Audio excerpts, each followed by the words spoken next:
Assalamualaikum warahmatullahi wabarakatuh. Kisah Wali Paidi yang mengomentari tentang Ahmad Dhani, artis Indonesia, seorang musisi ketika banyak dugaan dari masyarakat Indonesia setelah atau ketika konser menginjak lafaz Allah. Malam ini hati Wali Paidi sedang galau entah kenapa. Mengapa tiba-tiba saja perasaan galau menghinggapi hati Wali Paidi dan kepalanya tiba-tiba saja pusing. Pasti ini ada yang ngegosipin aku. Wali Paidi menselonjorkan kakinya lalu menyandarkan tubuhnya di tiang musholah miliknya. Ketika Wali Paidi mau beranjak dari duduknya, datanglah seorang tamu yang langsung nyelong masuk dan mendekati Wali Paidi. Ketika si tamu sudah dekat dengan Wali Paidi, tiba-tiba saja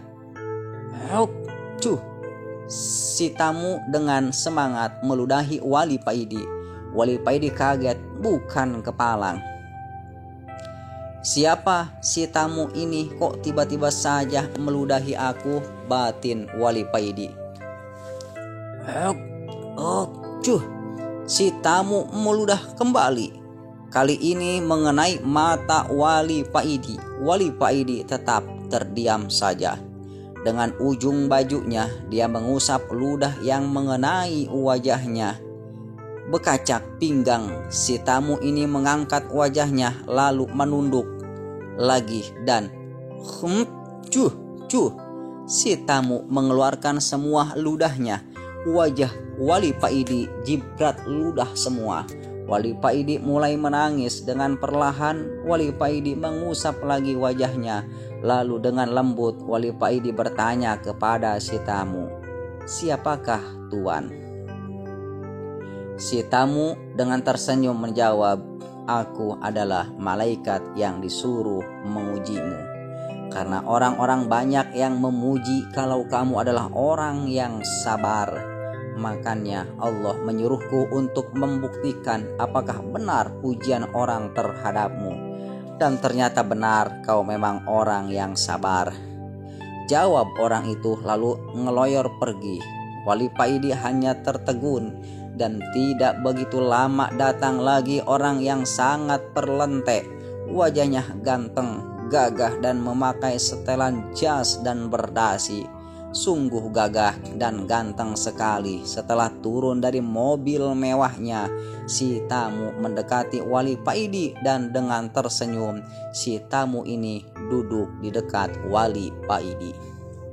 "Mas, maaf mengganggu sebentar. Bisa minta duitnya mas? ATM saya tadi hilang buat beli bensin mas," kata si tamu. Wali Paidi memandang si tamu dengan heran. "Minta berapa?" tanya Wali Paidi. "Sedikit mas, 1 juta saja," jawab si tamu.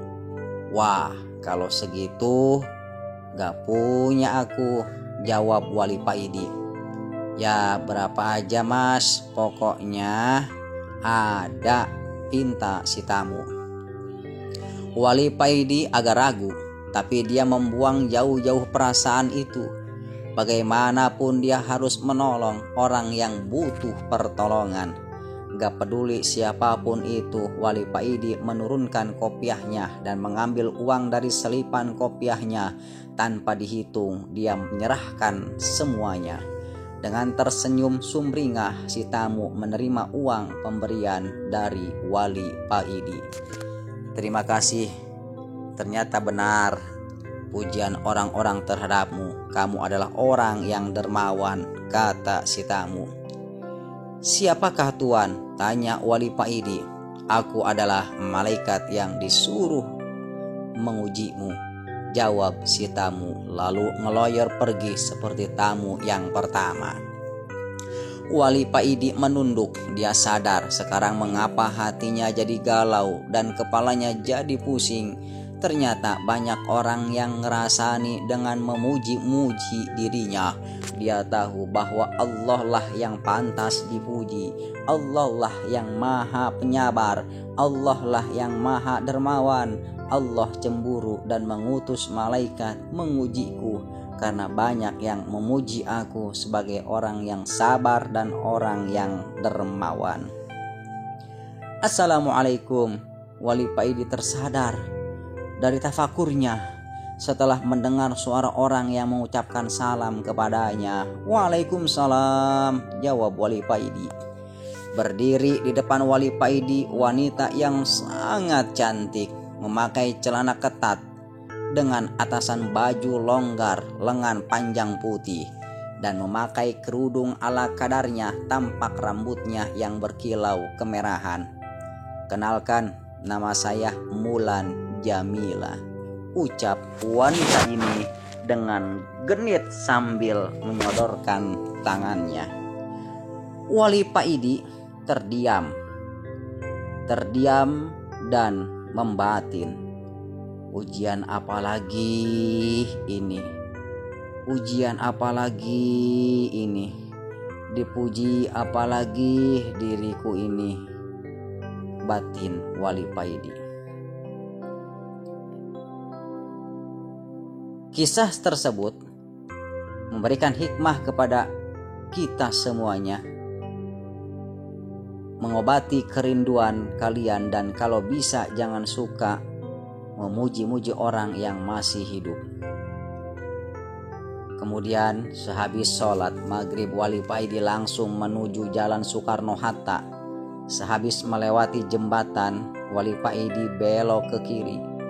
Setelah berjalan kira-kira 1 kilo, Wali Paidi melihat Habib yang dicarinya. Habib yang dikiranya tukang beca. Wali Paidi melihat Habib tersebut memasuki sebuah toko distro. Wali Paidi mengarahkan sepedanya ke kanan. Terpampang tulisan di depan toko Mork Outlet. Wali Paidi celingkuk di depan toko mencari Habib yang lari ke situ. Mungkin aku salah lihat, kok nggak ada di sini, batin Wali Paidi. Tak lama kemudian keluar pemuda jangkung dengan perawakan agak kurus menghampiri Wali Paidi. Kang, katanya mondok, kok keluyuran sampai ke sini, kata pemuda tersebut. Wah, Mas Sakti toh kok bisa di sini Mas, kata Wali Paidi kaget-kaget. Ternyata Wali Paidi mengenal pemuda jangkung ini. Dialah Mas Sakti yang oleh Wali Paidi sudah dianggap sebagai kakak tuanya, walau umur Mas Sakti ini di bawah umur Wali Paidi. Setelah saking mengolok-ngolok, Mas Sakti mengajak masuk ke dalam toko. Ayo ngopi di atas aja Kang, ajak Mas Sakti dengan menaiki tangga menuju ke atas toko. Wali Paidi dan Mas Sakti melanjutkan obrolannya sambil ngopi. Kadang mereka tertawa lepas dan kadang di sela-sela obrolan mereka berdua bilang, "Amin, amin." Wali Paidi menselonjorkan kakinya dan merebahkan tubuhnya. Di depannya duduk Mas Sakti sambil membaca koran bekas. "Baca apa Mas?" tanya Wali Paidi. "Ini baca Ahmad Dhani di demo," jawab Mas Sakti. "Soal apa Mas?" tanya Wali Paidi. "Ini Ahmad Dhani pas konser menginjak lafaz Allah. Kan logo dewa itu ada rangkaian lafaz Allah, sedang lantai panggungnya ada gambar besar logo dewa yang ada lafaz Allah tersebut," jawab Mas Sakti. "Menurut sampean gimana Mas?" tanya Wali Paidi. Mas Sakti terdiam agak lama. Setelah menaruh korannya dan menyeruput kopinya, Mas Sakti menyalakan rokok milnya kemudian berkata, "Menurut syariat Dhani ini salah, tapi hakikatnya kita semua ini berdiri di atas lafaz Allah," jawab Mas Sakti. "Maksud dan contoh jelasnya gimana Mas?" tanya Wali Paidi. Mas Sakti berdiri memanggil temannya yang ada di bawah. Ping, tolong ambil kacamata di bawah, terus bawa ke sini, kata Mas Sakti.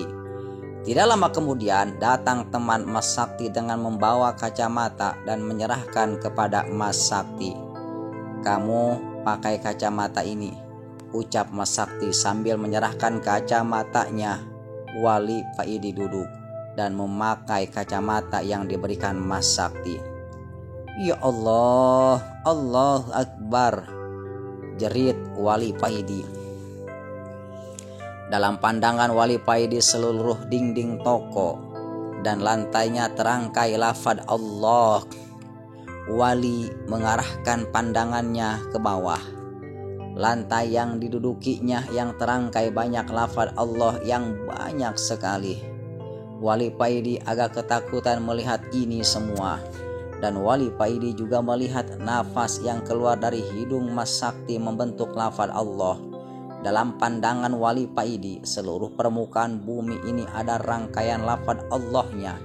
Wali Paidi dengan berlinang air mata menyerahkan kembali kacamata kepada Mas Sakti. Mas Sakti menerimanya dengan tersenyum. Kemudian dia berkata, andai hijab hati kita dibuka oleh Allah, maka seluruh benda dan seluruh permukaan bumi terangkai lafaz Allah. Betapa tidak punya malunya kita kalau kita berbuat maksiat di atas rangkaian lafaz Allah, mungkar kepadanya sedangkan kita berada di atas buminya. Wali Paidi semakin tersedu-sedu dan tidak bisa dicegah. Wali Paidi menangis dengan sekeras. Wali Paidi terdiam di atas distro. Mas Sakti dengan tersenyum-senyum memperhatikan Wali Paidi di depannya, hening yang sangat lama menghinggapi mereka. Tidur aja dulu, Kang, di sini, ucap Mas Sakti. Nanti aja, belum ngantuk Mas, jawab Wali Paidi. Tapi tidak lama kemudian Wali Paidi merasakan ngantuk yang sangat berat dan tidak dapat dicegah. Wali Paidi pun akhirnya tertidur. Dalam tidurnya Wali Paidi bermimpi yang seakan-akan tidak bermimpi, karena dalam mimpinya Wali Paidi seakan duduk di depan Mas Sakti sama persis seperti dalam keadaan terjaga. Tiba-tiba ada suara bler di depan toko. Wali Paidi berdiri dan berjalan ke jendela toko. Wali Paidi melihat kakak Mas Sakti datang dengan naik Harley dengan memakai jaket dan celana hitam. Kakak Mas Sakti ini turun dari mogennya. Wali Paidi tersenyum ketika melihat kakak Mas Sakti ini mencopot helmnya. Potongan rambutnya itu keren habis. Samping kanan dan kiri dicukur habis, tinggal tengah sampai ke belakang. Dibiarkan begitu saja panjang. Wali Paidi dalam mimpinya cuma terdiam. Dia melihat Mas Sakti turun menyambut kakaknya. Tidak lama kemudian mereka berdua naik ke atas toko. Wali Paidi maju dan mencium tangan kakak Mas Sakti. Ini tuh Wali Paidi, ucap kakak Mas Sakti. Inggih Mas, inggih, iki larene, jawab Mas Sakti. Setelah ngopi dan merokok sebentar terdengar suara lagi, beler, rupanya ada Harley yang datang. Itu Bang Yik, Terongan udah datang, ayo berangkat, ayo kamu ikut juga, kata kakak Mas Sakti kepada Wali Paidi. Wali Paidi berboncengan dengan Yik Terongan, sedang Mas Sakti berboncengan dengan kakaknya. Wali Paidi seumur-umur baru kali ini merasakan naik Harley dengan kecepatan yang tinggi. Wali Paidi merasakan dalam mimpinya seakan jalan yang dilaluinya ini menuju ke atas langit.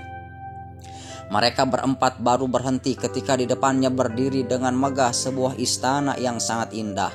Wali Paidi, Yik Terongan, Mas Sakti dan kakaknya segera turun dari motor dan berjalan ke atas istana, ke arah istana.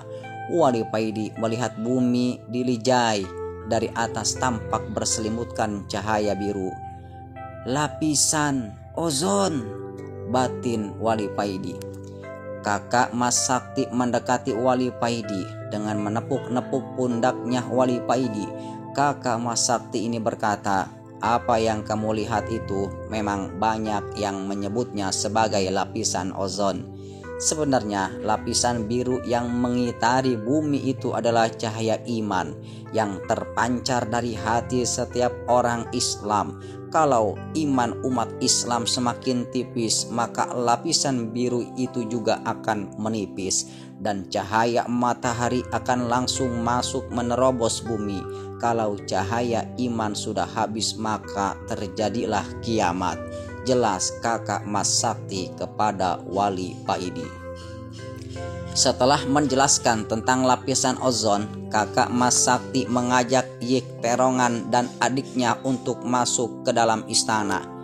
"Kamu belum waktunya masuk, jaga motor aja di luar," ucap kakak Mas Sakti kepada Wali Paidi.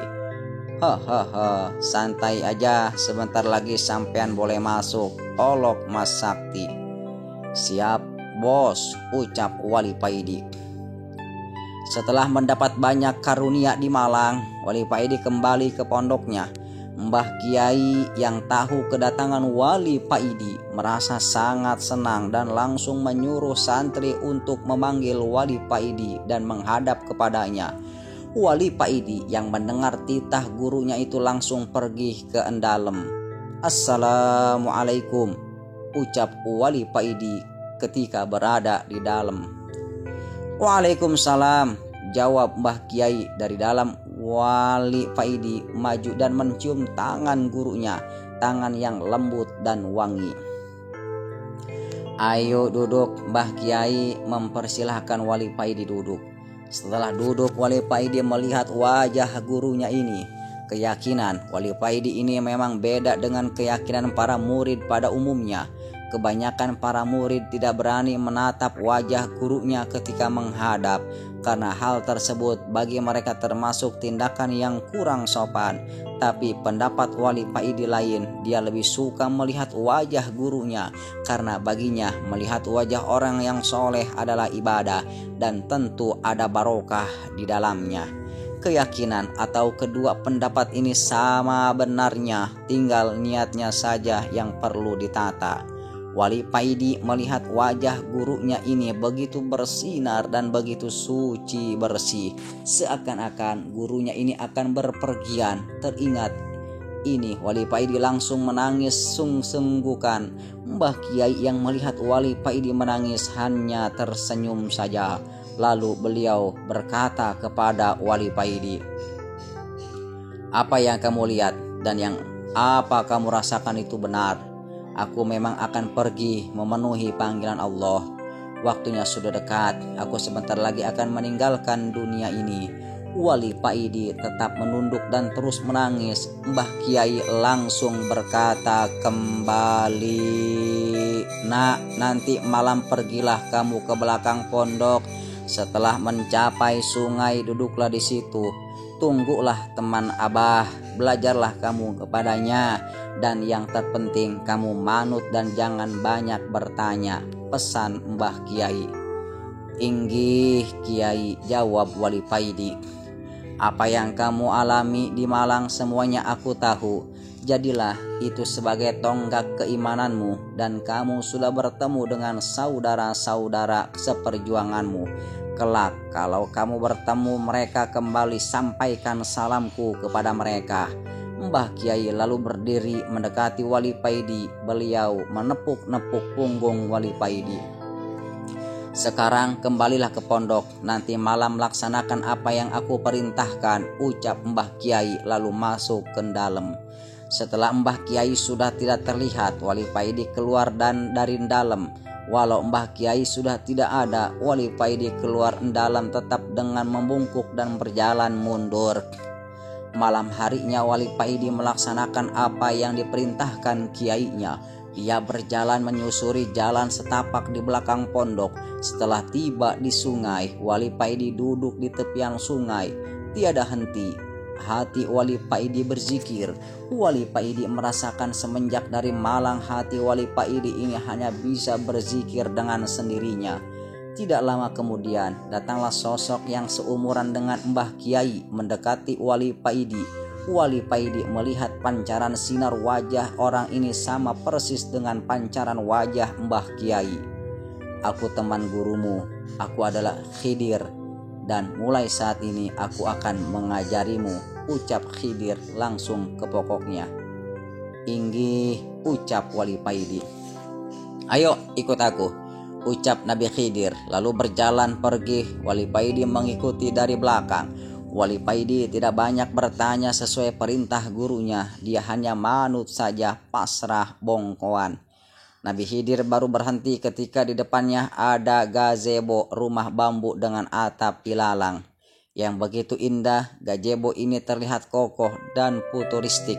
Di depannya ada taman kecil dan di sekitar gazebo terbentang hamparan rumput hijau yang asri. Tempat ini seperti villa mahal di daerah pegunungan.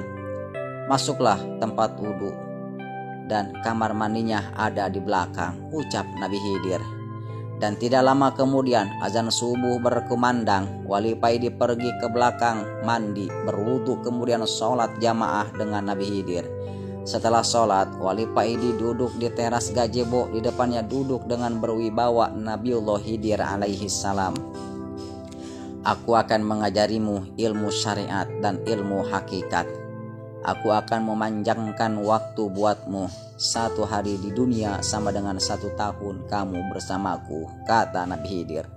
Sejak itu Wali Paidi belajar kepada Nabi Khidir tentang berbagai ilmu mulai sorof, nahu, fikih, balagoh, mantik dan lain-lain. Khusus ilmu tauhid, Nabi Khidir mengajarkan 2 hari, Rabu dan Kamis. Setelah ilmu hakikat diajarkan di sela-sela pelajaran ilmu syariat. Untuk ilmu ini tidak terjadwal, mengalir begitu saja, tidak terasa 10 tahun sudah Wali Paidi belajar kepada Nabi Khidir. Wali Paidi sekarang sudah menguasai berbagai macam ilmu dan sangat mahir. Sekarang sudah saatnya kamu kembali. Ingat pesanku ini, ilmumu tidak dapat kau pamer-pamerkan. Apa yang aku ajarkan beda dengan apa yang kamu terima di pondok. Ilmu yang aku ajarkan kepadamu hanya akan keluar ketika dibutuhkan. Ilmu itu aku taruh di hatimu, kata Nabiullah Khidir kepada Wali Paidi sehabis sholat isya berjamaah. Inggih, ucap Wali Paidi. Nanti kamu jangan kaget, karena waktu yang kamu habiskan di sini selama 10 tahun sama dengan 10 hari ketika kamu di pondok, ucap Nabi Khidir. Hari itu juga Nabi Khidir mengantarkan Wali Paidi ke tempat pertama kali mereka bertemu. Setelah menyampaikan pesan-pesan, Nabi Khidir pergi meninggalkan Wali Paidi. Wali Paidi masuk pondok. Tempat azan subuh berkumandang. Tepat dengan azan subuh berkumandang, sejak saat itu Wali Paidi seakan mempunyai ilmu laduni. Para santri mengira seperti itu karena Wali Paidi hanya pergi 10 hari, tapi setelah kembali ilmunya menjadi begitu luar biasa. Padahal ilmu yang didapat oleh Paidi diperoleh dengan rajin belajar selama 10 tahun. Tidak lama kemudian Mbah Kiai memang benar-benar pergi meninggalkan dunia ini menghadap Sang Ilahi. Berita tentang duka cita kematian Mbah Kiai tidak begitu menggemparkan karena Mbah Kiai bukan kiai terkenal. Prosesasi pemakaman biasa saja, hanya para santri dan tetangga sekitar. Tapi ada yang unik, ketika prosesi pemakaman dilakukan, ada puluhan orang yang tak dikenal berdiri mengitari makam. Ada yang berjubah dan bersorban, ada yang berjas dan berdasi, ada juga berpenampilan seperti gelandangan. Setelah prosesasi pemakaman selesai, ada sosok yang sangat akrab menghampiri Wali Paidi, sosok Nabiullah Khidir. Mereka yang hadir yang tidak dikenal orang di sini adalah teman Mbah Kiaimu. Mereka semua ini waliullah dan aku bersama mereka telah sepakat menunjuk kamu sebagai ganti dari gurumu, kata Nabi Khidir. Wali Paidi tertegun, tidak bisa berkata-kata. Lalu Nabi Khidir berkata kembali kepadanya, kamu sekarang menjadi wali abdal, wali pengganti.